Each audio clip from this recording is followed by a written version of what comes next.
Thank you for listening in to Conversations with Alison Jaye, The Journey to Here. Please remember to subscribe, hit the like button and share.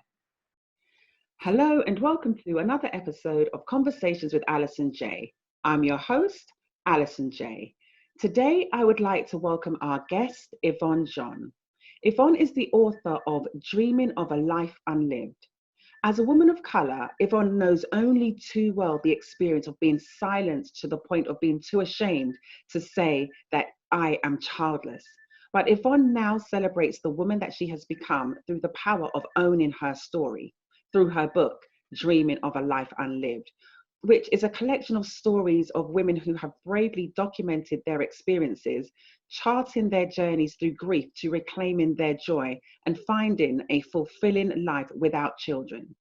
Yvonne also supports World Childless Week as a woman who is childless, not by choice. Yvonne, thank you for joining us here on Conversations with Alison Jaye. Welcome. It is my pleasure to have you. Thank you. I'm so honoured to be here. Great. Thank you so much. Yvonne, as we've spoken previously, I'm really interested and wanting to know your journey, your path to today, and being able to overcome, to really be, as you've said, to reclaiming and just loving the woman that you are today. Because we know through society, through culture, and even our own internal pressures, what it's like to have that stigma and, dare I even say the word, shame of not having children and being able to, because I don't think you ever fully come through that, because the desire will always be there, because I don't think it's something that you can say, you know, I wanted children and then all of a sudden I don't want them anymore. But to be able to get past all the pressures that are put on culturally, from society and internally, to be able to say, you know something, I can reclaim the joy in my life. So Yvonne, share with us your story, please, your journey. Oh, my journey has been such an interesting one. There's been so many twists and turns. Oh my God, it's like a roller coaster ride.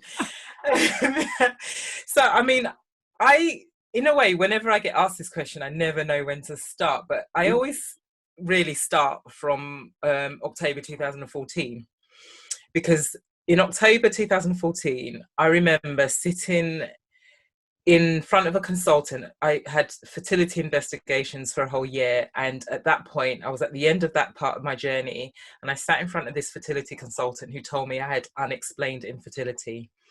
I had never heard this term before. Okay. And I remember just pretty much blinking at him thinking, what the hell are you talking about? And part of what he was saying was, you know, there's nothing wrong with you. There's nothing wrong with your husband. You know, keep trying. You can try IVF, but, you know, I'm releasing you back to your GP. I suggest you keep trying. And again, I sat there going, huh? None of this made any sense.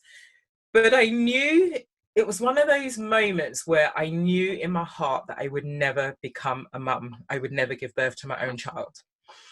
So in that, I think I left the office. I think I was due to go back to work, if I remember rightly, but I couldn't go in. I remember going home and just collapsing on my bed and bursting out crying, which was a huge surprise for me, because up until that point, I was very ambivalent about becoming a mum.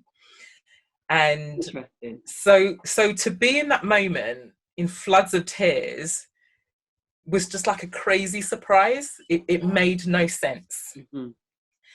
So just taking you back to how I got to that point, I remember like dating in my 20s, and I didn't have the best dating life in my 20s. There's a lot of processing I've done around it, and to understand kind of my own experiences. Many of us can identify with that. Both my hands are up, by the way.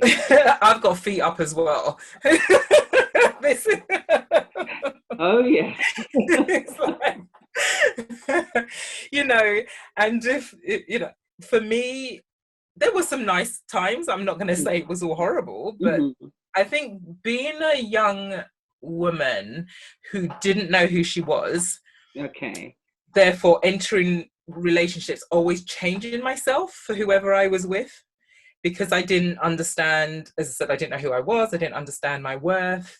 I didn't value myself enough to be able to be strong in that. And I certainly didn't know how to say no. And that's going to give people a very interesting picture of me. But I didn't. I was afraid, too afraid to say no. And mainly because I felt that guy would leave. The thing is, I don't think, sorry, Yvonne, I don't think people think differently of you if they're honest with themselves. Because a lot of us have gone through, and because I've mentored teens, boys and girls, and many of them stayed in situations, and many of them lost their virginity. And this is the world over, to a guy because they thought that's what they needed to do to keep them. This is a good point. This is very true. And I suppose, I'm telling my story unapologetically because that's exactly what my experience was. And, I remember at the time feeling really crap about it and really crap about myself. But looking back, I didn't know any better. And I'm not saying this to criticize anyone in my life, but we grew up, Caribbean family. We didn't talk about stuff. So there was things, and, my parents definitely wanted to protect me. And there's a reason for that. And I don't hold any bad feelings towards them for that, because I've come to understand the whys. And if you take it back another generation, if their parents didn't teach them, what were they going to teach us? What were they going to instill in us? Exactly. So they did. I can't stand in front of somebody and go and start teaching algebra. I don't know the first clue about B equals C over X. No, I have no clue. Yeah. So of course they couldn't. No. And, but they did the best they could, and with the resources they had. Yeah. For me, there was things I needed that I didn't even know at the time. Again, I can look back and I can say, well, this is what I wanted, this is what I needed. But at the time, I couldn't articulate that either. And I think as well, and there's going to be a lot of Black girls and even Black men and women that would hear this and be able to not testify, but understand, acknowledge, and say, this was their experiences. But we grew up not being seen as individuals, not being seen for who we were in terms of our character, and have that develop. We grew up in homes being told we were going to be certain people who they said we were going to be. Yeah. So for me, yes, there was parameters we had to live in, and that was none of that was about exploring who we were, or celebrating us for our individualness, and allowing us to go into the world and find what we wanted to do, and who we wanted to be. So for me, moving on, I remember in my 20s, then led me to have 2 terminations. I went into a charismatic church in my late 20s, right through to my mid-late 30s. And I really felt crap about myself. I was at a point where I couldn't look at myself in the mirror. I'd walk with my head down. People used to come up to me in the street and say, hold your head up, be proud. And I couldn't do it. That's fantastic for complete strangers to do that. Yeah. And I can identify with that. Even as much as I was one of those people, I never walked with my head down. I was that person that I was like Moses. As I walked down the street, people parted to let me go through, because I walked, straight back, head up, stared the world in the face. However, for me, people would come to me and say, smile, love, it might never happen. Because, and I would be thinking, what? I'm fine. Until I caught my reflection one day, Yvonne, and I remember I was in a shop in Bond Street. I remember it very clearly. It was January. I think it was January of 1998. Remember this very clearly. I was going up the escalator and I turned to the left and I saw my reflection in the glass. I nearly fell backwards. The expression of my face was I can't even recreate it. Or the only way I could describe it is my face looked contorted. I cannot even recreate the look on my face. I remember it so vividly.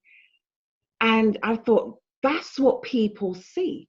So as much as So we were having the same experience, but even though our posture and our demeanor was different, it Yeah. was the same experience. So I can identify with that Yeah. completely. I mean, it's something I've come to realize now, is that it's very important to have the right people around you, because our Mm, bodies show us things that we don't see for ourselves. We don't even feel it inside. So when somebody's kind of identifying something, seeing something mm, in us, know that they're saying it out of care, yeah. and they're trying to in a way look after us because they see something. But when you can't connect to that yourself, you can be very dismissive about it, Mm, and in a way shrug it off and not pay any mind. But I do remember in my late 20s, and I think I was very, very down, very, very down on myself. I mhm, really hated who I had become in my mind, mhm. because for me, having two terminations, how stupid could you be? That was my inner voice talking, Right. getting yourselves into these situations. So I remember turning to church. I went to a charismatic church, and I was there for about 10 years because I really wanted to be different. Mhm. I really did. So I had this whole, your sins are washed away, it's all forgotten, you're new now. And I did. I kind of felt like I was starting again, though the Okay. slate had been wiped clean. Mhm. So I'd gone through that experience. Things happened, and I ended up leaving. And I was then in my mid to late 30s in this place where I just thought I really needed to understand what had happened to me in terms of the church experience I had. Mhm. So I went on this journey of kind of a bit of self-discovery, but not in the same way I've done it more recently. It was, again, the tools, what I knew to do at the time. Mhm. And I came to this place where I thought, I'm happy with myself. I've made decisions in the past. I did in a way want to be married, but it was probably more about what everyone else said I should be doing. So, Right. growing up hearing, when you get married, when you have kids. So I believe a lot of that want and that desire was from other people. And external pressure. And Yes. I do reference this a lot because a lot of what we go through, if we were to sit down and dissect it and just put it into compartments, what is the internal pressure, the Yeah. pressure that I am putting on myself? And what is the external pressure coming from society or culture and things like that? And then you start to look at you can start to dissect these pressures and just drop them off. Do you know, it's really important to look at that. It's the things we have never been taught to do. We became adults because the law said you turn 16, you're an adult now, or 18 and you're an Mhm. adult. And then there's a different expectation of us. But at no point was there any conversations, any teaching, any learning about how you develop, how Mm. you get there. And part of development is actually going inwards, is stripping things back, is Yeah. questioning the whys, and understanding and knowing yourself a bit more. But you will never do that without unpacking, Right. because you're just sitting there going through life and you think, oh yeah, I've learned from that. Most of the time it happened and we move on, or Mhm. so we think, because we never truly move on in the sense that we believe it's happening. Mhm. But in the language we use, we move on, we get over it, and we get on with our lives. And in essentially, we're forgetting. That's what we think we're doing, is we're just Mhm. forgetting about it, and getting on with stuff. So for me, that's truly what I thought had happened. And I was in this place where I thought, well, I'm quite, I was moving into my later 30s. I'm probably never going to get married. But you know what? It's all okay. I'm probably not going to have kids. It's all okay. I've made my decisions. I have to live by it. Yeah. And, at 38, I met a man that I did marry. So Mhm. at that time, we dated, we got married.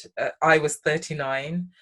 And prior to getting married, we had a conversation around family, having children. And he, being, in his mid to late 30s himself, was of the mindset that he wasn't going to have children himself. So we just thought, that part of our lives is over. Mm-hmm. So we weren't bothered about it. It'd be okay. It'd just be the two of us. Yay. And we got married. Travel around the world, just the two of you. Yeah, we'll have a good life, Yeah. not actually realizing or understanding what that truly meant. We didn't. We just thought, it was quite an easy, blasé conversation. That's it, done, sorted. Let's move on. So we got married. I was 39. At 40, because I had a lovely first year of marriage, I actually remember thinking that actually I didn't want to go through menopause and not have tried. Okay. So I approached my husband with this conversation about, I really wanted to try, which did surprise him. Essentially, I changed the rules. Mm-hmm. I just switched up on him, which he thought, this is a bit strange, but okay. I think the promise of sex helped to sway him. We'll have sex a lot. Okay. He was convinced, he was sold. So we embarked on 3 years of trying to conceive. And I kind of, in a way, was quite practical about it in terms of, well, I'm 40, the odds are against me, it might not happen anyway, but let's see what happens. If it's meant to be, it will happen, Again, we were very blasé about it. And given that I had been pregnant before and was never in a relationship, so we're talking about, one time, one encounter, and getting pregnant, I did not expect this part of my journey to be so hard. I really, truly believed that it would have been very easy. We would have had sex and I'd been pregnant within a few months. And a few months turned into a year turned into 2 years. And it was like, what is going on here? Because this now made no sense, because it should have worked. And also, no one tells you that there isn't a possibility that it won't work. Everyone has a story of how it's going to work. Even though, until you are in this place of trying and it not happening, you don't hear those stories either, because I suppose we don't need to, because no one needs to give you those miracle baby stories. So I remember getting very anxious about it, and I kept questioning, and it turned really difficult. Our relationship turned really difficult because my husband felt like I was treating him for a piece of me, and essentially I just wanted him for his sperm. There was no romance. It all went. There was, forget, why are you kissing me? Let's get on with it. Come on. You're wasting ovulating. Listen, you're wasting time with foreplay. Exactly. We're on a time clock here. Come on now. Can you remember when you first get with someone, you got the music, Barry White's playing, and you got the lingerie and the candles and the rose petals and something nice to drink and everything. Yeah, now it's the headscarf. Listen, it don't matter how we look. Turn the lights off. We won't see each other anyway. Get on with it. So it became very, very robotic. I mean, at the time I didn't see this, but when I processed at the end of that part of my journey, I realized how hard it would have been for him. It was hard for both of us. And also it's lonely and isolating because, how many people tell everyone else that they're trying for a baby? Very few. So you're embarking on this journey on your own. Because part of it is you don't want people to keep asking you every minute, are you pregnant yet? And you know what? Funny you should say that though, Yvonne, because I was just speaking to someone and I was letting them know of my experience. It would have been within the first year of getting married. We got married the October and moved to the US the March. And then within that year of moving to the US, still within the first year of our marriage, I remember I would be calling a family member and his wife would always answer the phone. And she would always say, are you pregnant yet, Al? Are you pregnant yet? Every time. Are you pregnant yet? Are you pregnant yet? And I remember that, and this was before I knew anything medically and physically was wrong. So, because like I said, we hadn't been married that long, so we weren't like trying, like, oh my God, it hasn't happened yet. But there was something within me that, because very similar to yourself, I got married at 40. So I knew, just like, listen, my biological clock was saying, you gotta get on with it. Seriously, my biological clock was like, hello, you see the time, you see the time, you see what's going on here. So, but her doing that, and bearing in mind, by now, she's already a mother of 4 and a grandmother. And I remember saying to her, okay, can I speak to your husband, please? Because I'm related to her husband. And I said, tell your wife, I said, do not ask me that question again. And he's like, what? You know, she's only, and I said, tell your wife, I said, do not ask me that question again. And he obviously must have relayed the message, because whenever I called after that, she didn't ask me the question. But it was just like, hold on a second. We're still within our first year of marriage. I don't need every time I come on the phone to you, are you pregnant yet? Are you pregnant yet? Are you pregnant yet? Fast forward a couple of years, get to find out there's actually a medical issue and you know, things, you know, deeper than that. So I hear what you're saying when people are constantly on you and at you. And I would hear comments such as, what are you waiting for? You're getting older, your eggs are going to change.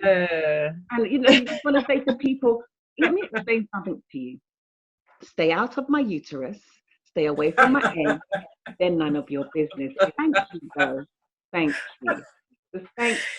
There's such an insensitivity around it. You know, there's no one even knows if you want to have children anyway, because that's another thing. People don't tell you about to make a choice. That's not the question I was ever asked. Do you want to? It's, are you pregnant? There's this construct that we're all supposed to live by.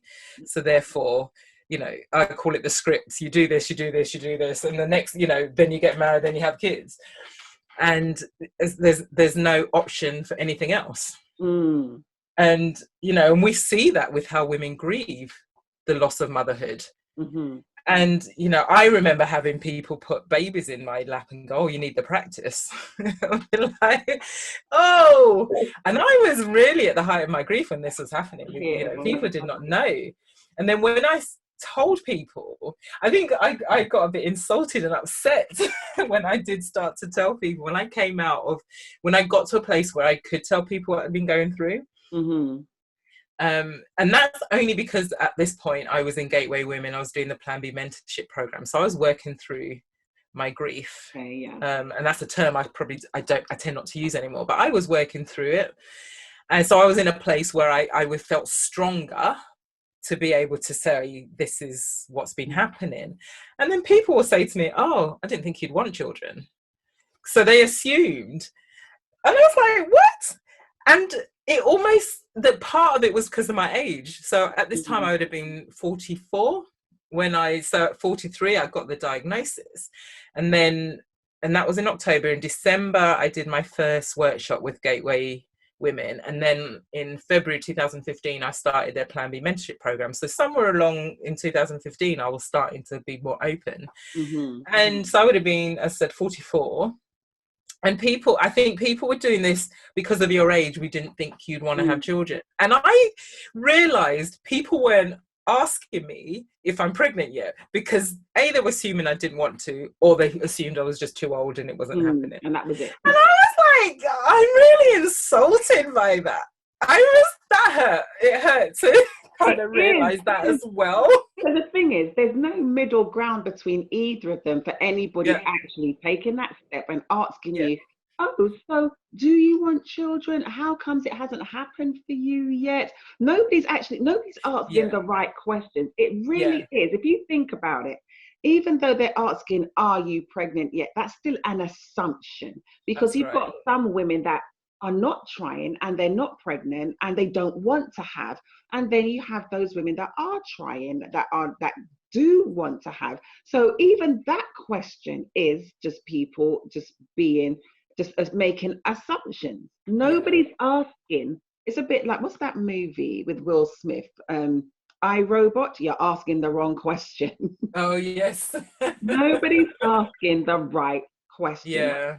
The questions that they are asking are based on presumptions. Yes. Yeah. It is. And I think it feeds back into these matriarchal, constructs that we're living in. So we are in this society that says we have to be married as women and we have to have children. And we have to have it within a marriage. And the thing is, that's not everybody's destiny, though, is it? Exactly. Because I think, for me, so I kind of don't like the term "that's not everyone's destiny," although I understand why what you mean by it. But I'm saying that from the point of view is one of my triggers in my grief. One of the things I found really hard during my grief, when I was really grieving, was, or I should say deeply grieving, because I am still in grief. We never get over this. I have a lot of women asking me when it will end. It doesn't end. It never does. Easier to manage, because that's all it's about. It's about how we manage it and how we put in the tools and the coping mechanisms in place so that we can manage it differently. But one of the things for me about the destiny part of it is that women used to say to me, and I only ever got this from Black women, was, or maybe it's not God's will for you, or God knows what he's doing, or God's no mess. So under that, I suppose, umbrella of destiny, that's the words I hear in terms of it wasn't God's plan for your life. When actually, for me, God's plan for my life was to be healthy and happy and live it how I want to live it. And if his fundamental plan is, you can make the choices that you want to make in life, then whatever I do, I'm living that. I think the whole thing around it is we're not engaging in constructive, healthy conversations that actually allow people to make choices, that tell people they have choices, and actually however they choose to live their life is fine. It is, because but in saying that, when I say it's not everybody's destiny, because I'm looking at it from the thing of, you could want something as much as you want something, but if it's not for you or the right thing for you, because you've got many women that don't want to have children. Yeah. And so not having children is their destiny because they don't want it. Yeah. And then you've got some women that do want, but because of like in our cases, or because when you were actively trying, medically you couldn't. And in my case, from what I've been told, medically I never would have been able to. So I know that that's something that I have to look at and think, okay, biologically, having a child, unless by some miracle, that's not. See, this is the other difficulty around it all, because I've met, I working with Gateway Women now, I've become a trained facilitator to run or to facilitate the Gateway Women Reignite weekend workshops. And I've had so many conversations, I've heard so many stories, and I realize, I'm not even on my own journey, people ask us about, why don't we have children? And there's never an element, because there's a lot of judgment around that question as well. And there's never an element of there was a reason why it didn't happen, in terms of, or a medical reason why it didn't happen. It's always comes down to, we're selfish, we're career women. Label. And it's always a negative label. And this is another thing that women who are grieving are struggling with, because there are so many stories around recurrent miscarriages, cancer, hysterectomies, early menopause. I more recently found out I had adenomyosis, which would have affected my ability to conceive. And Gabrielle Union has talked about her journey and with adenomyosis as well. So there are so many reasons that can work against us when we want to get pregnant. Absolutely. That people are not even kind of considering that there are other possibilities other than, you're just being this that selfish goes person. back to the questions that people ask Yes. are based on assumptions, because I was having a conversation with a man about this because his wife hasn't been able to get pregnant, and in his culture, he's African, so in his culture women are automatically labeled witches. Yes. Or yes. they're mean. And I was looking at it and I thought that's interesting, because in that culture, the woman is mean, the woman is a witch, the woman is all these negative things. And then in Western society, Western culture, it's because she's selfish. It's because she's career driven. It's because I goes, but supposing this woman that you perceive as being mean has become that way because she's had a desire that has not been fulfilled because she cannot.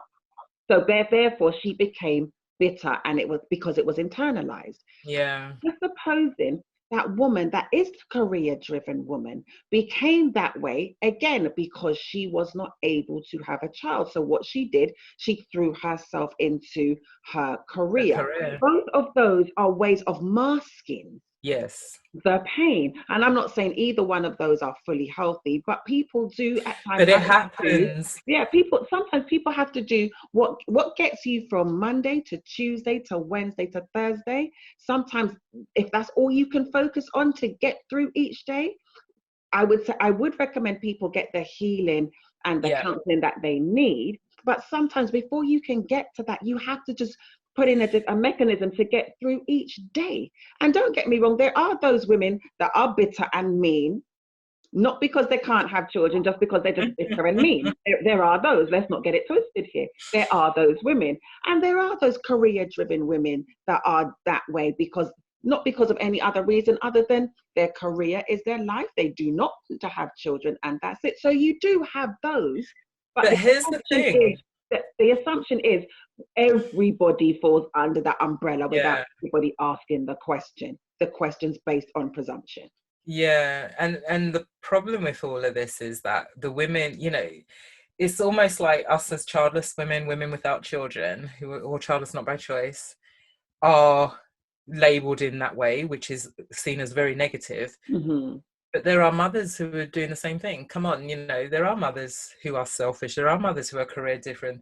It's how this language is used to keep us in our place or put us down. This is something, again, through the Reignite workshops, this is something we really explore and we talk about, because there's such a silence and reductiveness around this terminology that it stops women from getting their healing. I mean, we feel the shame anyway. I know when I processed what was going on with my grief, because I didn't understand it as grief in the first place. So that's another thing people don't allow us to do, is grieve. Because we haven't lost anything in their minds. But we've lost a dream, we've lost a hope. Exactly. We've lost. And in some women's cases, like in my own, I've had 3 miscarriages. So what I'm not supposed to grieve that? It's we don't, as our culture doesn't deal with grief in a very healthy way, because unless if your husband died, if your child died, people would be like, you should be grieved. If you weren't crying about it, people would be cussing us. We'd be cussed. Why aren't you? But even with that, come a certain point, it's like, of course, there's a time frame, there's a limit. There is a time limit on it. And I think that's the whole thing with the grief model, is that people think it's this linear process. So you go from the start to the end and then you're done, which is not true. Within this period of time. Not true. Exactly. And it's always what people say it should be as well. So again, you're not allowed to do it how you want to do it. But within the whole, this whole reductive language that has been, and labels that have been put on us, we then become silenced. And we were already silenced. I mean, we feel ashamed that we couldn't conceive. I certainly, one of the things that really hit me with my grief was the shame. It was crazy. I just felt shamed. of the fact that I had terminations. So it had to be my fault. Right. I was the reason why I couldn't get pregnant, because of these stupid things I had done in my past. This was the language I was using. I certainly don't use that now. Good. Because we need to change that. And that's the whole beauty of having a space where you can do that. But in the absence of it, we are stuck in no one allowing us to be grieving, everyone questioning why we'd be sad, especially because we can do something about it. And I'm using quotation marks here, because because of all the miracle baby stories, no one realizes why they're miracle baby stories. But for every miracle baby story, there's probably 3-4 where it didn't work. And I've heard them all. Goodness. But because you can just have IVF, because you can just adopt, because you can just go and get your antibodies tested and they can give you a cure and give you this pill and people don't understand. People don't accept that there will be women without children, because you couldn't really have wanted it enough if you didn't go to the nth degree to get it. And it's so funny. Even within that part of the journey, we don't have a choice. We still don't have a choice. Exactly, because you still have to do what they say. Because I remember a couple of things happened to me, really.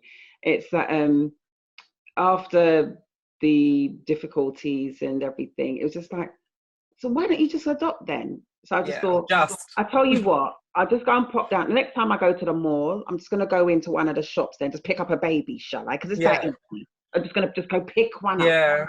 And there's so many women I've met that have been rejected as adoptive parents. You see, there's that. And to be honest with you, if we really stop and think about it, you can be rejected in the adoption process. Does anybody actually ever stop to think just what that, so your body can't do what you feel by naturally it's supposed to be able to do, so you can't do that, you can't get pregnant, now you're being rejected from this? Exactly. Seriously, does people understand how emotionally, mentally, psychologically, and everything, even with IVF, I mean, people think these are all simple things, just go and do it. As I said, I've met so many women that either on their own or as a couple, and we're talking about married couples as well as cohabiting, were rejected from the adoption process. Wow. And for various reasons. And even with, again, IVF, people think just have IVF because you can do it. Because it's cheap, right? You can just go and get it. It's cheap. You can, we're talking about I know.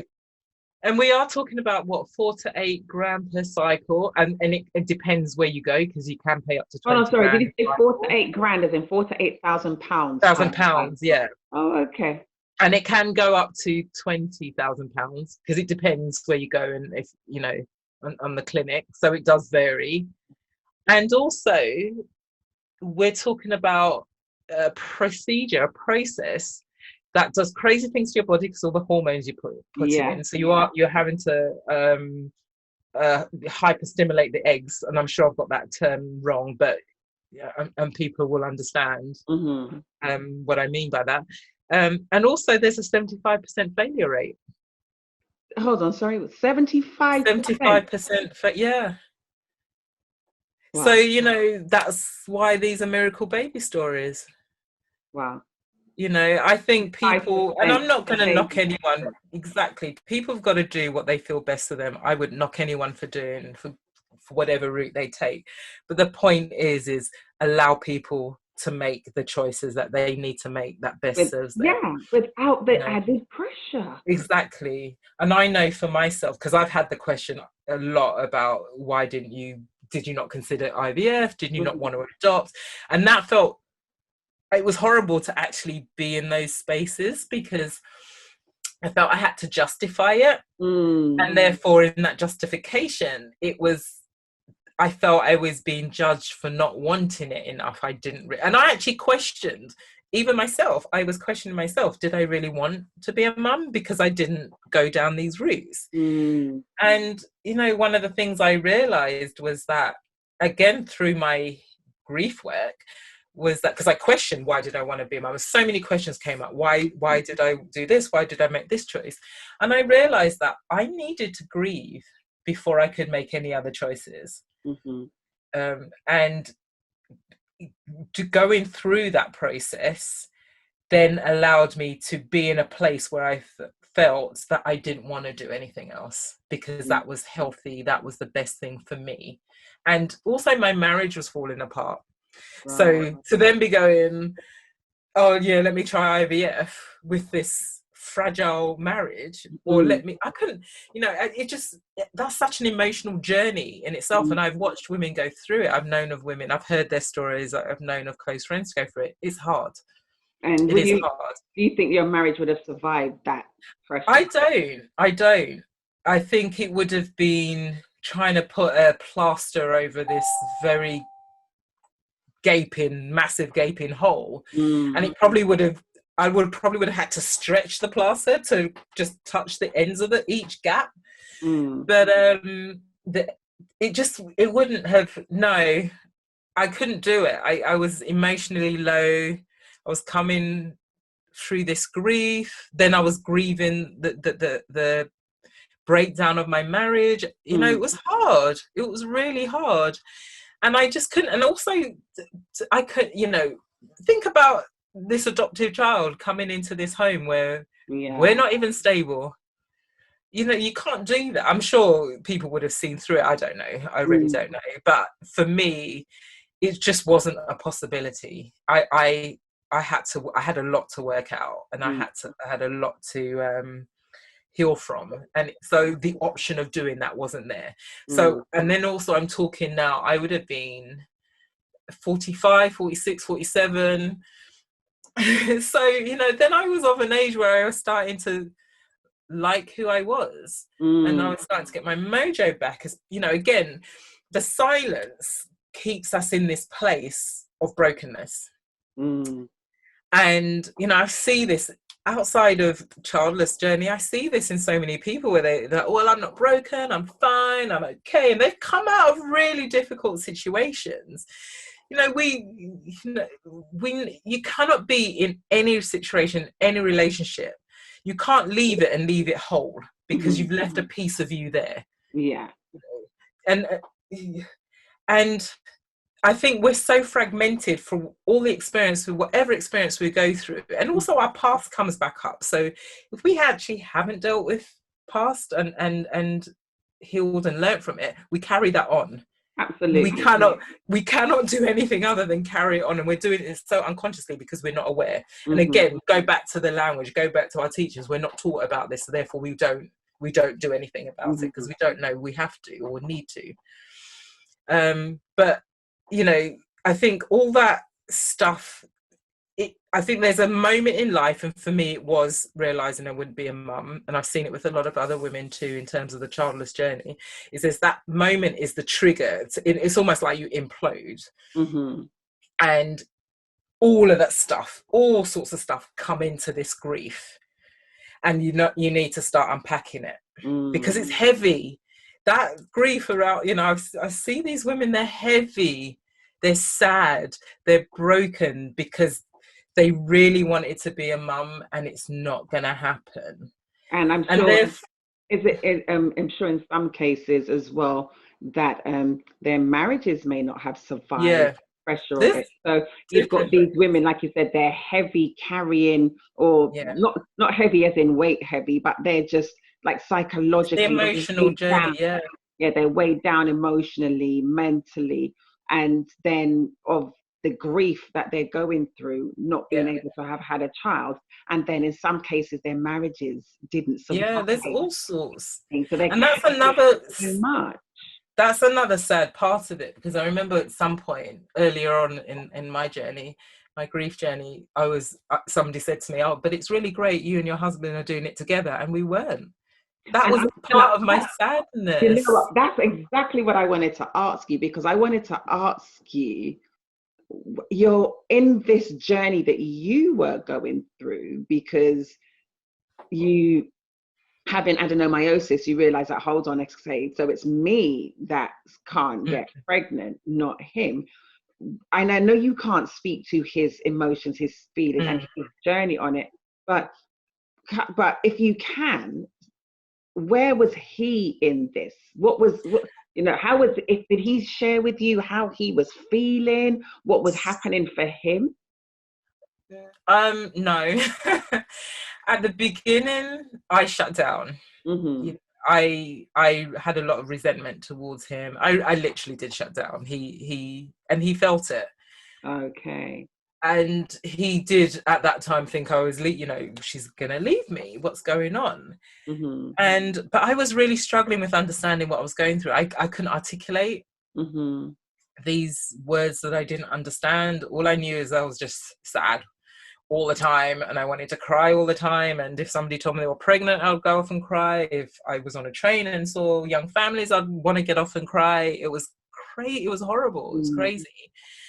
And so, yeah, I didn't understand what this meant. I didn't understand what it meant for me or for us. And so I couldn't talk about it. I didn't have the words. So because I found Gateway Women, and then I was on the program and around other women who got it, and it's that get it in terms of, you can say this is how I feel, and it's normalized, and you don't have to explain, because everyone 100% gets what you're feeling, what you're going through. And also it's all allowed, because outside of that space, people want to fix us, hence the whole why don't you just do this and why don't you just do that. So therefore you can't then fully talk about your experience, and you feel ashamed for thinking some of the things we're thinking. So therefore that's another difficulty. So then now I've tried to talk to you about it, and you shut me down with your fixing, therefore I'm not going to try anymore, and I feel so guilty and I feel ashamed, and and you get, well, you shouldn't feel like that, you've got a good job, what's going on? So, again, we're silenced. So being in that forum, being in that space where I had these women that understood and got it and allowed me to grieve, meant that I didn't need to go and talk to my husband.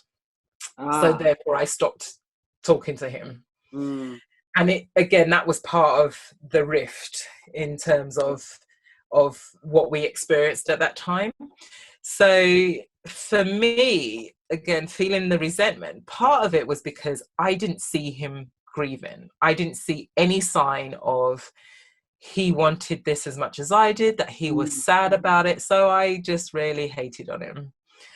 One thing I did learn was that, and I remember Jodie Day telling me this, was that she had found, because she had counselled couples through this situation, she had found that what tends to happen is the man remains strong while the woman's grieving. Right. When she's in a way finished, and again, I'm using air quotation marks here, when she's finished grieving or come to a place where she feels stronger, then it's almost like he has now permission to grieve, because he feels like he's holding her and holding the relationship together. And essentially that's kind of what I saw. As much as my husband didn't kind of confess all these emotions about it, I started at some point to see signs. He started to say little things like, for example, he was watching a show and seeing a dad teaching his kid to ride a bike, and he went, I realised I'd never have that moment. And that's when I started to realise and appreciate his pain. Yeah. Because you see that, and I think a lot of us as women need to realise is, just because he doesn't say anything doesn't mean he's not feeling anything. Yeah. I think this is where I wished we could have communicated better. And I want to be clear, I'm saying this, not every marriage breaks up. I've had so many people say to me, is it because of the child thing that you broke up? And I'm like, no, married couples break up, and I know childless and I know couples who've gone through this and became strong and remain strong. It comes down to how your relationship started in the first place and what your foundations were. And there's a lot of things I realize, and I'm not sitting here wanting to put my husband down in any way, because my marriage, I ended, it did end, but I also left it with love because I had processed as well, but I left it, I was able, I was in therapy to help me work through the grief of losing my marriage. So I was able to let it go with love and wish him all the best, because I wouldn't want anything less. We had some great times. He's, you know, we really had some great times. There was a reason why I married him, and I certainly didn't want to leave it with hate, because that wasn't going to be healthy for me. So I was fortunate that I had someone around me saying, maybe this is time to go in therapy, which I did. Again, somebody saw something in me and said, Yvonne, go and get help.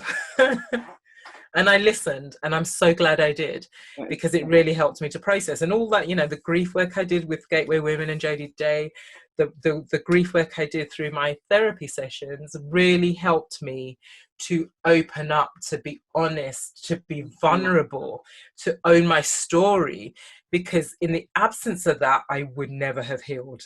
I really had to own a lot of stuff in my story that I didn't want to look at. You know, that trunk, I threw it in the sea. It was wrapped up with weights and it was thrown in the sea, never to be seen again. But I had to go dive in and pick it up. Yeah, and retrieve it, open it up, and look inside. But you know, I couldn't do the work I'm doing now in terms of the public speaking, supporting women who are grieving the loss of motherhood. I couldn't do all of that without having have done the work on myself. On yourself first, of course. Yeah. Absolutely, because you wouldn't be being authentic for those women anyway. Yeah. And it'd be a hypocritical double standard. You can't this be is true. People like go and do this, go and work with your staff. This is what you need to do. And then you go home and you're a basket case and you're a mess because you haven't done what you Some need days I still am, but you know, I don't sit there for a long time. No, but this is life. I don't think. But it's like you were saying earlier, and it's one of those things when I think a lot of people don't realize or appreciate this. It's not something, and I use the air quotes, it's not something you can ever get over. Yes. Because it's not like you can have this desire and this longing to be a mother and have a baby. And then all of a sudden, okay, I've grieved, I'm fine, I don't want it now. Yeah. You know, it's not a piece of food. It's like, prime example, right? Now, I don't really eat much in the way of sweets. But get me like barbecue Pringles and potato chips and that, then, oh Lord. I know, don't judge me, people. But I remember I really fancied a piece of chocolate. And I like Kit Kat and Twix. And I remember I went and I bought, and I'm like, I really want some chocolate. And I bought, by the time I was in the supermarket, I didn't really have the desire anymore. But because earlier on I had said I wanted it, I bought this Kit Kat. Went back to work and I put it in my desk drawer. The next time I'm like, oh, you know something? I really fancy a piece of chocolate. Do you know by the time I pulled that Kit Kat out, it was past its best by date? Mm-hmm. And the reason that I use that is like, people think that's what the emotion is like. I had the desire and then it passed and now I'm all right.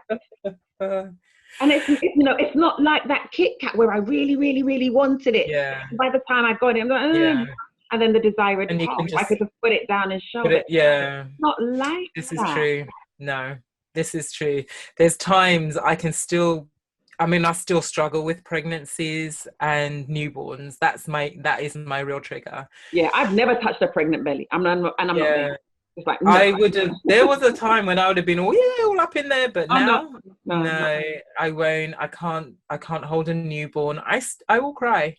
I still will cry. And the thought of it, because there's this whole thing around. I remember, it might have been a couple of years ago now, but my dad, who has grandchildren, was talking about I think it was his granddaughter, reminiscing. So it would have been my niece who was reminiscing on this silly story, but the look in his face when he was telling it, you know, the joy of his remembrance, I just burst out crying. I mean, it did shock my dad because he was like, what the hell? I'm just telling you a funny story and what's going on? The black man seeing his grown adult child crying. It's like, huh? And well, that's another thing. That's a whole other thing. But, you know, it was that realization that he will never have these stories of my children. I was even writing a blog recently and talking about carnival and the memories of me and my dad and what he used to get us to do. And I was like, you know, I'm never going to have these stories of my children. My children are never going to have these memories of me. And I was crying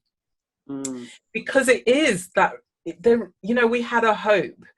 And although hope keeps you in denial, because it does, we had a hope. But what we need to be able to do is move from hope to this place of acceptance, and not just from other people, because other people need to accept it too, for sure. But we need to move into a place of acceptance for ourselves, so that we can which is part of our healing, and we can find our joy again, because we, oh my God, have lost joy. We have lost this zest for life. What is the point of going on anymore?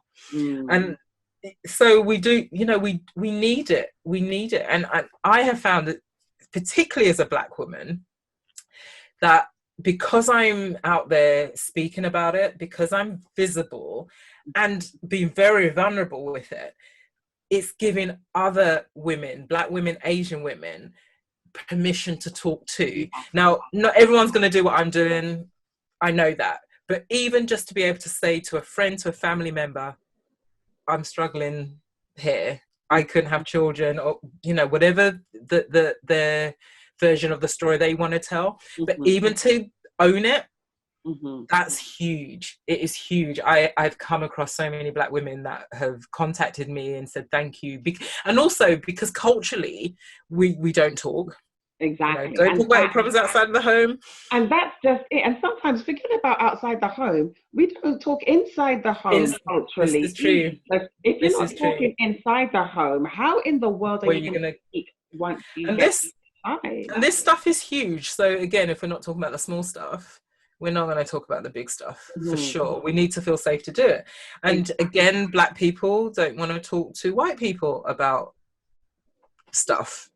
You know, and let me just put a disclaimer here, not because we're prejudiced or anything like that, but it's a thing where I remember I was working, there was somewhere I was working, and a woman asked me a question which would have made me have to explain, give the answer and then have to explain to her the cultural aspect of it. And the way she responded was, my goodness, how bizarre. And I wanted to say to her, oh, I don't think my culture is bizarre, but thank you though.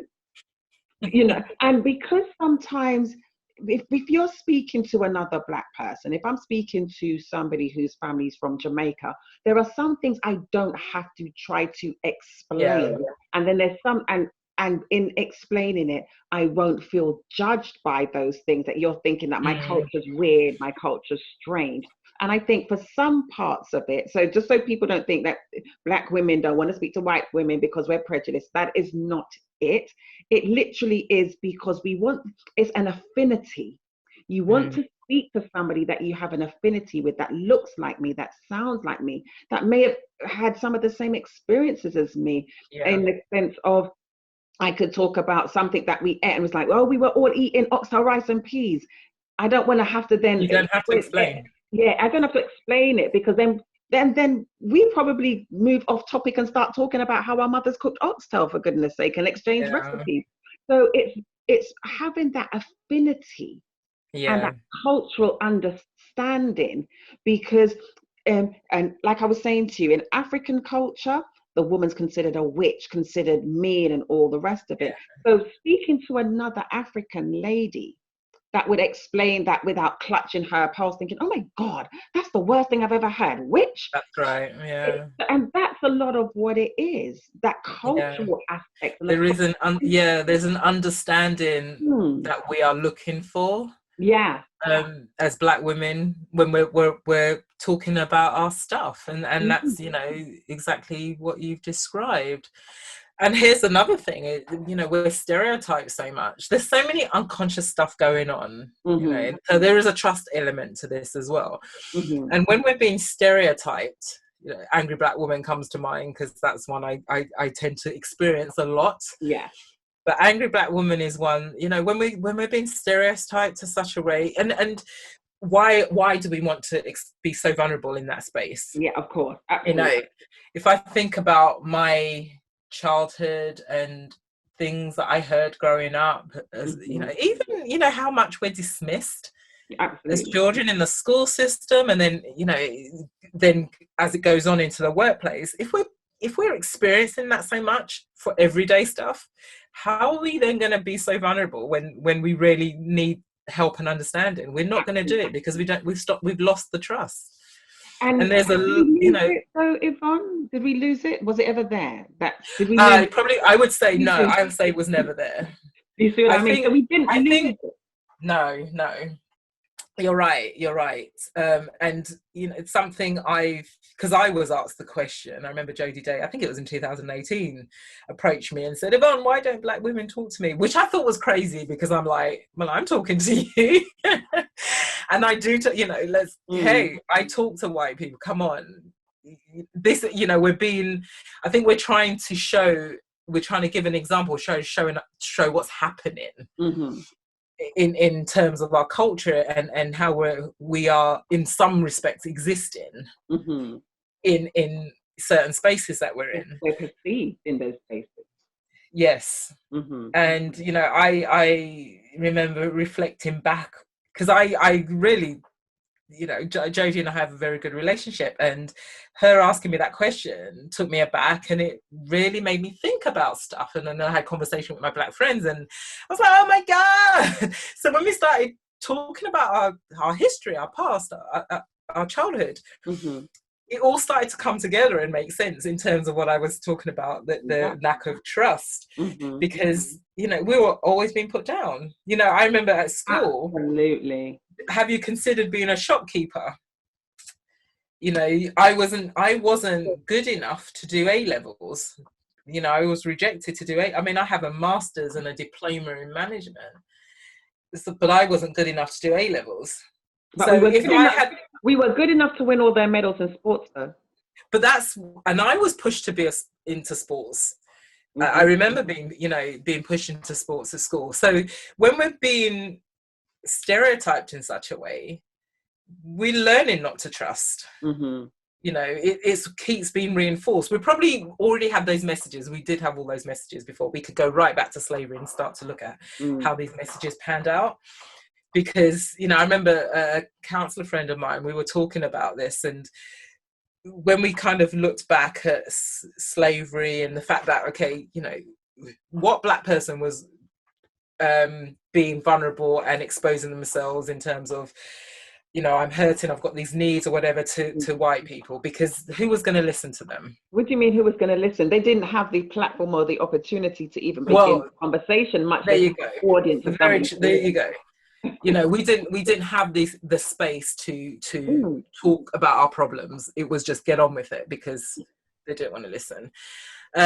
When slavery ended, what support did we have to unpack this traumatic experience we lived?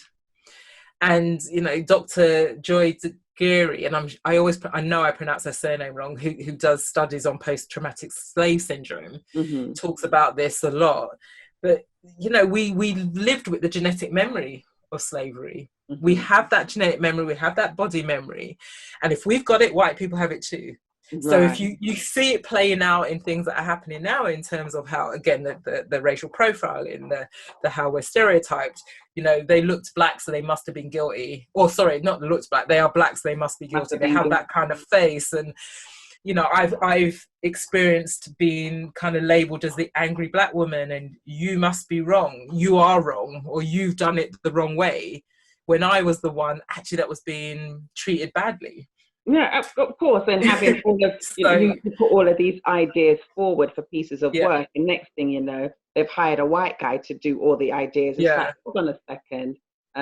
Okay. So believe me. So there's so many layers around. So if facing this in our everyday life, women are not going to come, and men too, but why are these women who are going through this horrible grief, and we're literally propelled into it, because it just, you know, you're trying, and then it's like, it's not going to happen, and then you know, I know I was propelled into that. But why they, you know, when they're in that situation, they're not going to readily go and just talk to anyone about it. And then, And then the other side of that is there's not that many Black counsellors That's for them right. to anyway. So you being there, you being Yeah. in that space, in that room, is Yeah. actually welcoming for more to start coming forward. Because to be honest, all you need to see is one face. Which is true.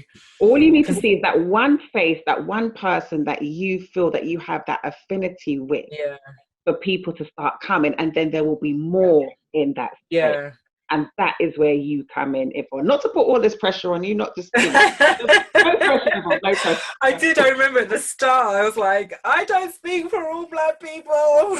And you see the thing, and that is the thing though, and I think that's a lot of what people need to realize, that you are Yvonne, you speak for Yvonne. You may Yes. be able to speak for those people you know, but you don't speak for all Black Yeah, women. absolutely. Because to be honest, just like all white women are different, all Black women are different. Absolutely. And I know there'll be Black people saying that's not my experience. Exactly. You know, I as I said, I'm just talking from my place of truth, my experience, and my experience in terms of what I do know now, or what I've come to realize now, has widened because of the stories I've heard. So, you know, the more we talk, the more we learn, the more we grow. Exactly. So, which has been such an enriching experience for me, and has been such an important part of my own healing. Because I think you can only get so far. And I think we know you can only get so far on your own. So the more people, the right people as well, are in our lives, the more it will expand our horizons. The more we will grow, the more we will heal. Absolutely. And it's been, for me, it's been an amazing journey. And I still have anger. My anger probably isn't as evident as some other people's, but I still have anger. And when I looked, I mean, given that I do a lot of talking around the women of colour's experience around fertility and infertility, I have learned again so much on that journey, which has in a way fueled more anger for the medical profession. Because when you look at the stats around Black women in infertility, I'm like, well, how is it we're not getting the help we need? I mean, one of the things, some of those facts and figures, Yvonne. So, and there's something I've talked about quite a lot and highlighted in a lot of my talks that I've done. So, the Women's Health magazine and Oprah magazine surveyed more than 1,000 women in 2018 and reported that infertility affects at least 12% of all women up to the age of 44. Yet only 8% of Black women between the ages of 25 and 44 seek medical help to get pregnant, compared to 15% of white women. Black women were more than twice as likely as white women to say they wouldn't feel comfortable talking about their fertility issues with anyone, friends, family, support group, with anyone, because they didn't see women who looked like them, and they felt they wouldn't be understood, which is exactly what we've been talking about. Right. We've got the stereotype that Black women don't have fertility issues, where fertility in Black women is rarely discussed or acknowledged as a problem. We've got the breeding myths from slavery that perpetrate this, because Black women are seen as not having problems with conceiving. We are taught that Black women were hyperfertile or are naturally fertile. So the idea that we can't get pregnant is very foreign. So if society and the systems are generally systemically racist, so it is, you know, they're governed by white people. Look at the history here. They are predominantly governed by white people. The constructs are by white people. So if they're saying and seeing that we are hyperfertile, why would they start to think we have problems with fertility? I mean, I remember growing up here and we breed like rabbits. Exactly. So there is this incorrect belief that we don't have problems. Wow, that is so interesting, and it's so true, because Black women labeled baby mamas, Black men labeled baby daddies, and we've got all these children and everything running all over the place. So therefore, there is no space for us to say, well, actually, that's not my reality. Many like that. because like you said, it's very rarely discussed that people, and you could actually forgive the public for thinking that there's no problem or issue with fertility or infertility in the Black community because of how rarely it is actually discussed.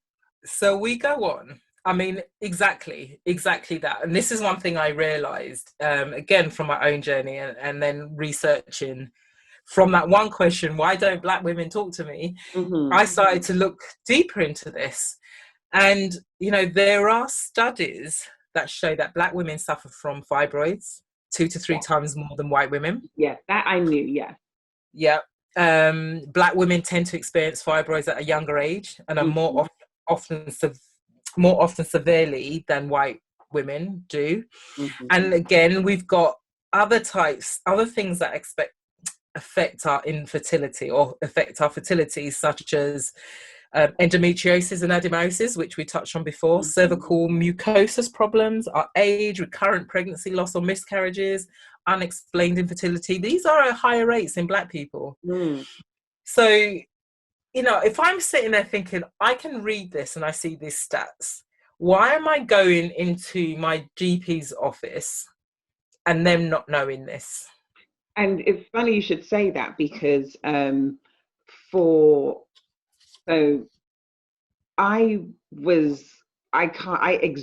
think I exhausted almost every doctor in London, because I started taking birth control at the age of 18. The reason being, my monthly cycle, even though they were regular as clockwork, they were horrendous. I'm talking, I would be throwing up for the first couple of days. I was constantly anemic. The pain was, a doctor said it was like I was in labor every month. That's how bad they were.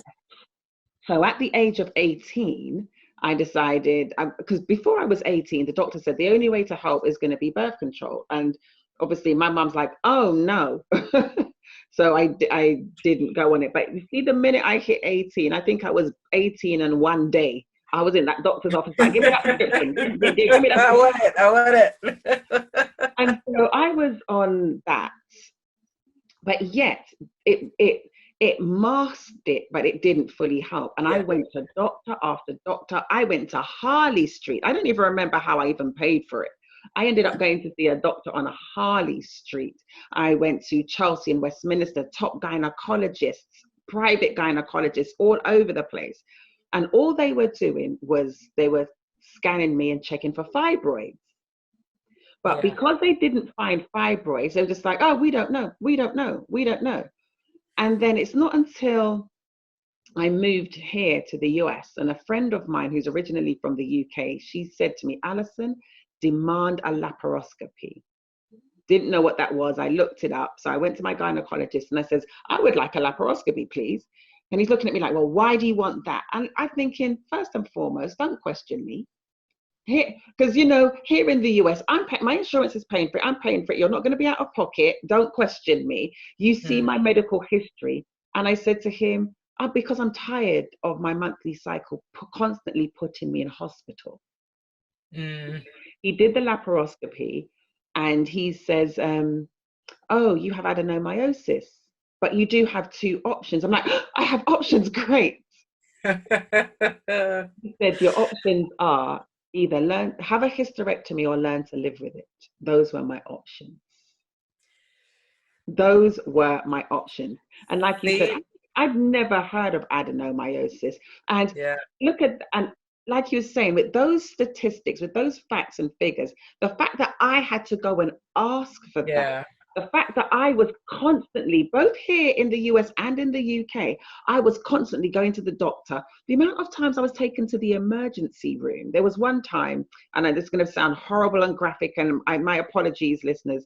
I remember I went to the bathroom in the hospital. By the time I came out, it looked like a scene from CSI.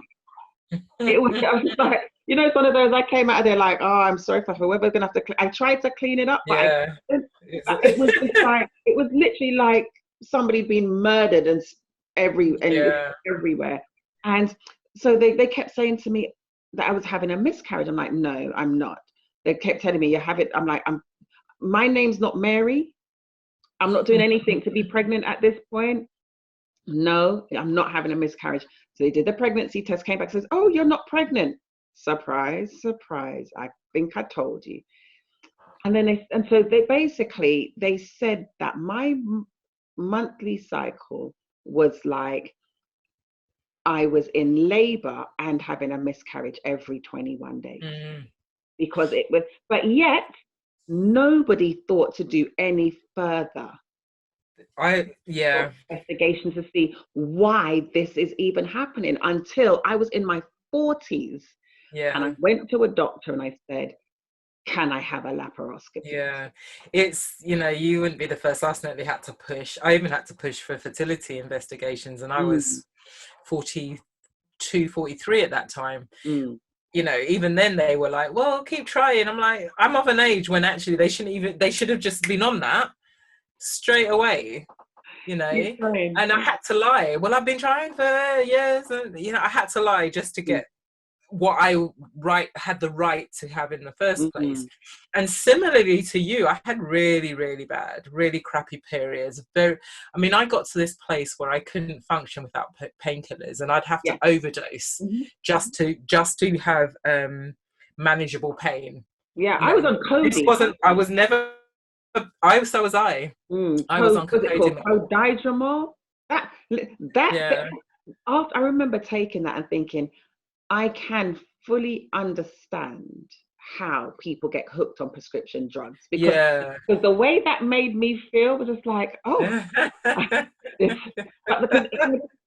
because that horrendous pain. And it got to the point where my body got used to the codidromol. That's the only thing that would help was morphine. You were on some heavy stuff. Because I found, like, I mean, you know, this was years and years as well, and barely sleeping. So I'd have 3-4 nights that I would barely sleep because I'd be in pain. As I said, if I didn't overlap the medication, so, you know, take them every 4 hours. If I took them at 4 hours, I would start to feel pain. So therefore it's 2 hours. Yeah, that I was doing the same, because that's the only way I could keep the pain away and function. And function. Without that, I wouldn't be able to leave my house because I was in too much pain. Absolutely. And even then it would be touch and go.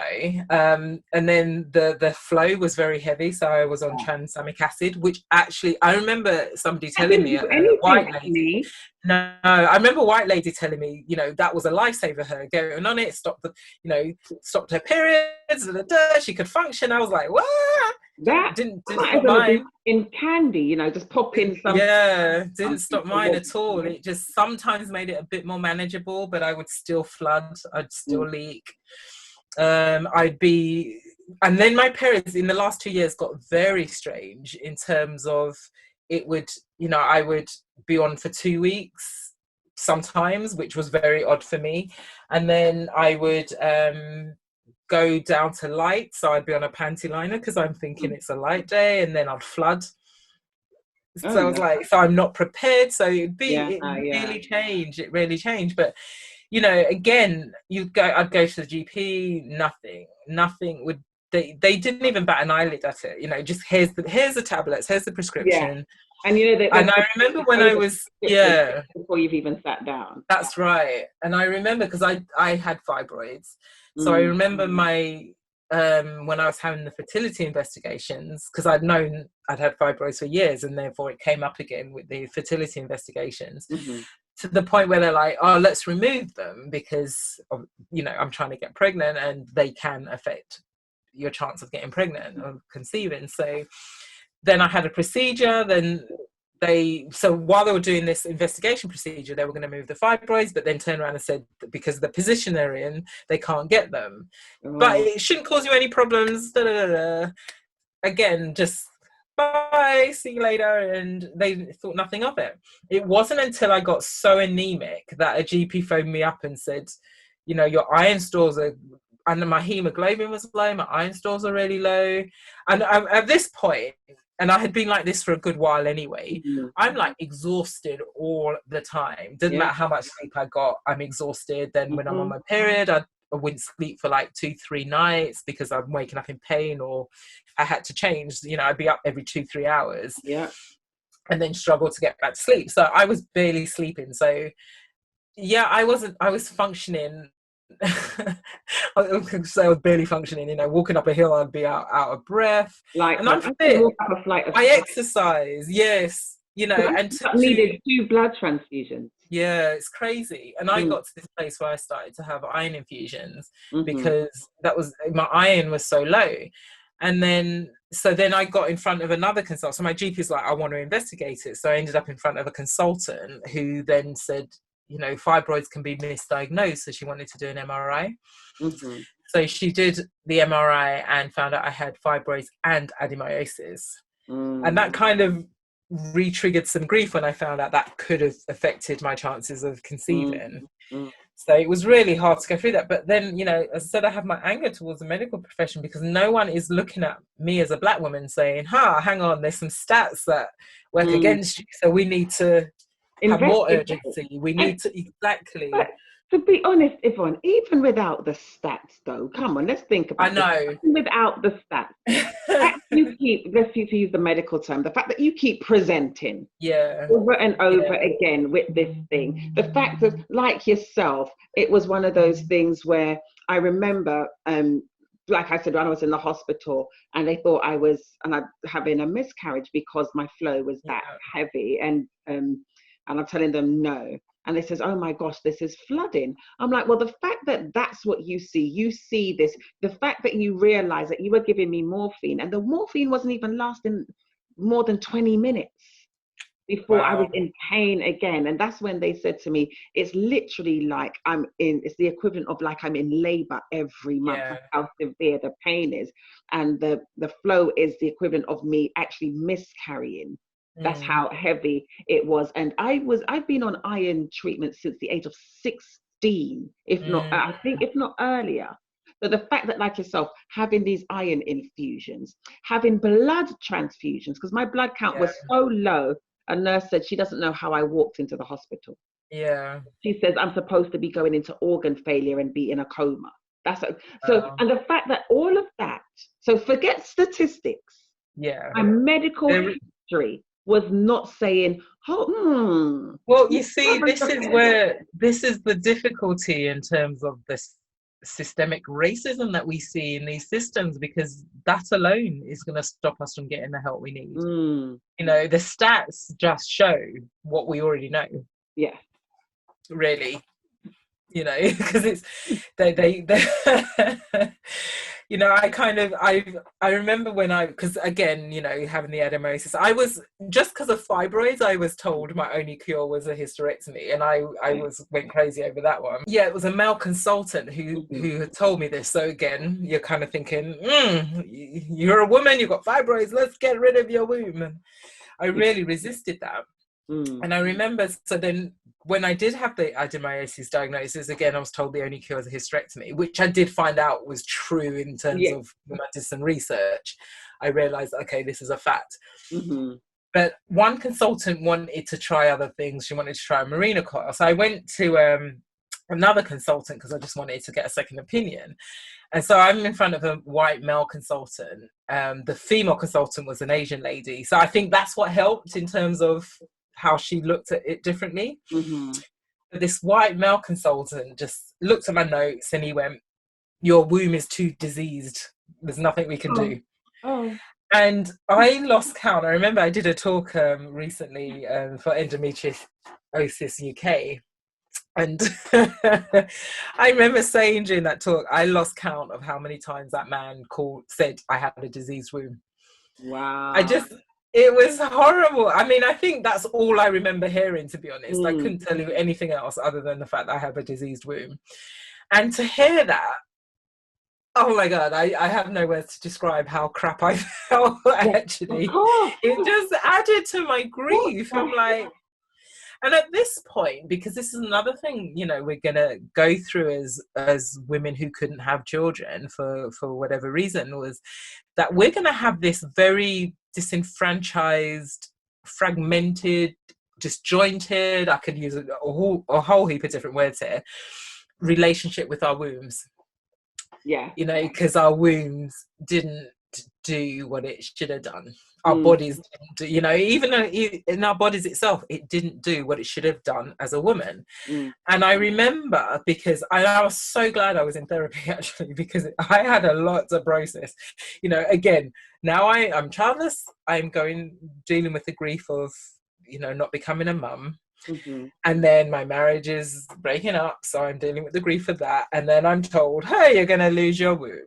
You know, I'm like, no, it's not going to happen. I mean, I resisted it for like 3 years. Likewise, 2-3 I years. tried acupuncture. Listen, I I can't say I certainly didn't do loads of stuff, but I just thought it's not going to happen. Yeah. And it was strange because I hated my womb. I was angry at my womb. But I didn't realize that until I processed. My therapist really helped me work through it, to the point where I then wrote a letter to say goodbye to my womb. At this point, I suppose I was in this position where I realized I needed to do it.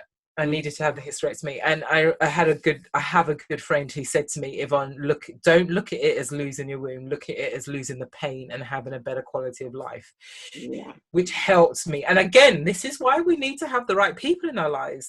We need to know that the people are there telling us this stuff because they care. And they want the best for us. I'm not talking about the people who are trying to fix us, because I know, and I know families, friends don't want to see us be hurt. Yeah. But the fixing part of it doesn't help in terms of why don't you try this? Why don't you try that? For me, having someone just show me another way of looking at my situation so I could make peace with the decision that I needed to make was helpful. Yeah.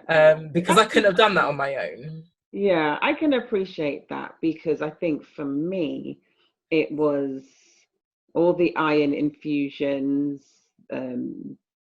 the fact that I'd already had one blood transfusion and was told, I don't even know how you walked in here. You're supposed to be she says, she says, by rights, you're supposed to be unconscious in a coma, hooked up to 4 different machines, about to go into organ failure. And then 10 months later, in the hospital for another blood transfusion. That was the wake-up call for me, to be honest. Because for me, I looked at it, it's like, I'm literally dying to have this. And then I was told that it would have been fatal for me. So the pregnancies that I had, it would have been fatal for me to go through with if they didn't end in miscarriage, they would have been fatal for me anyway. I had to really look at that and say, like your friend said to you, you're going to have a better quality of life. Yeah. To stop holding on to this thing that is literally killing you. Yeah, absolutely. Absolutely. In the same vein, us childless women don't want to hear, why don't you just try this? We want it acknowledged and validated. We want to hear things like, that must be really hard. Is there any support you can get? Look at, how can you find a fulfilling life, in all of this, because it must be really hard to go through this. Where can you find your joy? So in the same vein, my friend told me that, I was having iron infusions every 3 months, purely because, and I was fortunate because I was under a consultant who knew me and known me for years, and said, get your referral to me and I'll look after you and help to manage you. And every time he did give me 2 infusions, 3 months later I'd have a blood test and my iron was exactly where it was before, which it shouldn't be. We're talking about my iron, I think at the worst was 8. The normal range starts at 14 to 200 something, I can't remember exactly, but I was at 8. I think I was at 4 at one point, and I'll be having the infusion, I'll be back at 8, so that shouldn't happen. And he said, you're just bleeding it out, because I was, every month, I had 3 cycles by the time he'd done a blood test, so I just bled it all out again. So again, the better quality of life, it just got me to sit down and think about it and really assess what would be best. for me to do, because it was about looking after myself as well, which is something I learned a lot through my grieving process in terms of self-care and putting things in place to really help manage my grief. So at that point, then, you know, my therapist helped work through a lot of what I felt about the hysterectomy. And again, I said my relationship with my womb was very not in a good place. So I wrote a letter to say goodbye to my womb, because I needed to tell her how I felt, because I was angry at her. I was really angry with her. And she didn't allow me to experience the joy that I really wanted to experience with my husband. So once I said goodbye, I felt then I could take the next step and have my hysterectomy, which then happened May this year. Okay. But I was scared, I have to say. Yes. And, you know, I had processed a lot, and my fear was around, actually, as a Black woman, being operated on. Because, again, stats, oh my goodness, don't look up stats before you have an operation. Don't do it. I mean, I kind of knew this before anyway, but, you know, Black women in the UK are 5 times more likely to die from complications surrounding pregnancy and childbirth than white women. You know, there are women out there, Candice Braithwaite being a British author is one of them, that talks about how she feels a victim of racial bias around the time she gave birth to her daughter. Serena Williams has talked about the bias, the difference she has experienced as a Black woman, you know. And I don't want to really talk about mothers because of the fact, you know, I know it's a trigger for childless women.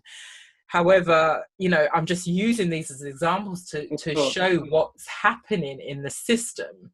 And, you know, the death rates are higher. You've got women that are, there's something around pain we don't, you know, again, if you go back to slavery time, there was experiments done on enslaved women, and operations were done without anesthesia because it was believed we didn't feel pain. We didn't feel pain, that's right. Yeah.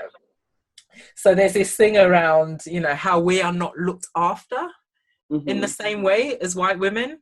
So I remember, because I had my operation during COVID and therefore could only be dropped off at the hospital, had to go in on my own. And it felt like this long walk down this lonely corridor. It was so surreal. Got in there. I mean, the nurses and everything, they're all friendly. But I remember sitting there minutes, you know, waiting to go down for my surgery. And I was like, oh my God, I'm going to die because I'm a Black woman. That's all I kept thinking. I'm going to die because I'm Black. Because I know there's such a disparity in how Black people are treated in the NHS, let alone in other places, you know. But there's such a disparity, and I just really felt that I wasn't going to be cared for, looked after, that something was going to happen and I wouldn't survive. It was crazy. Thankfully, you've come through the surgery and all is well. Yeah. Thankfully. I know. I think I was grateful that an Asian woman, an Asian consultant was operating on me, because it kind of felt like she'll look after me.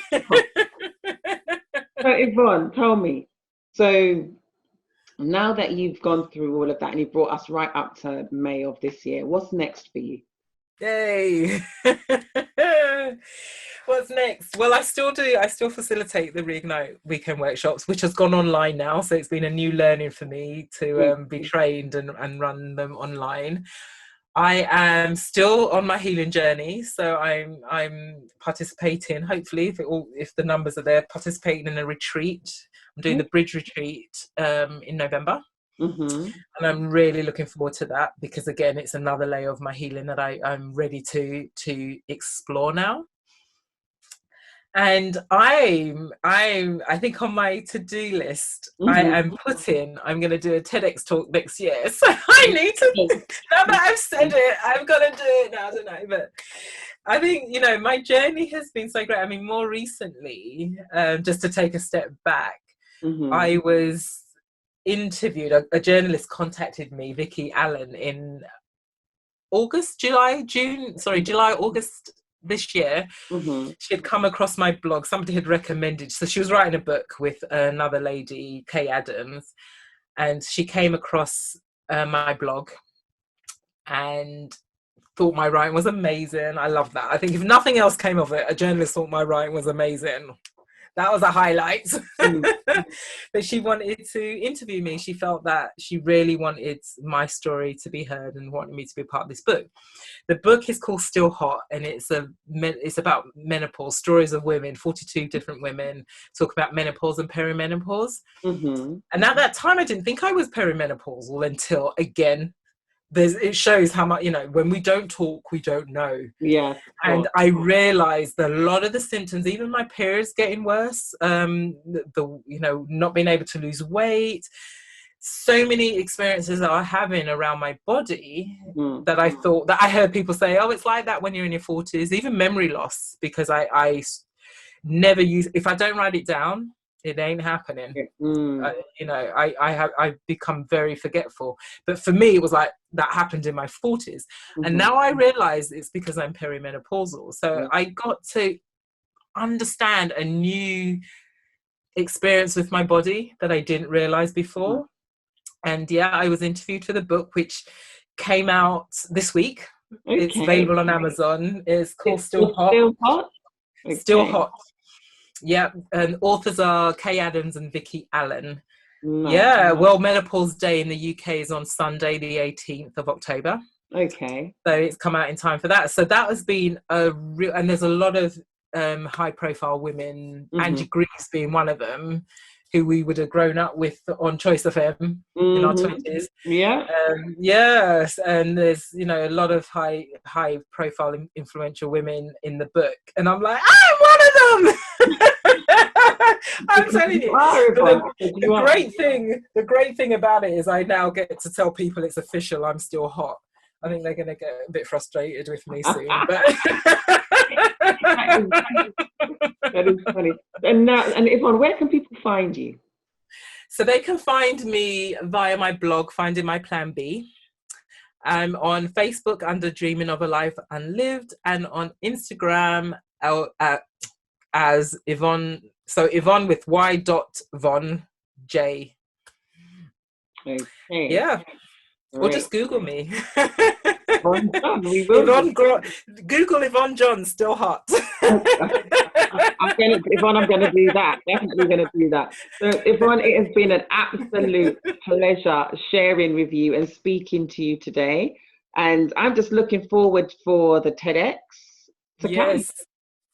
And whatever, ideas are flowing. So yes, and whatever else is going to come for Yvonne John, I'm just so looking forward to it. And I'm just so grateful that you are a voice out there for women of color, that they can see your example, and it will help them on their journey to healing and realizing that although you may be childless by choice, you can still get the joy back in your life.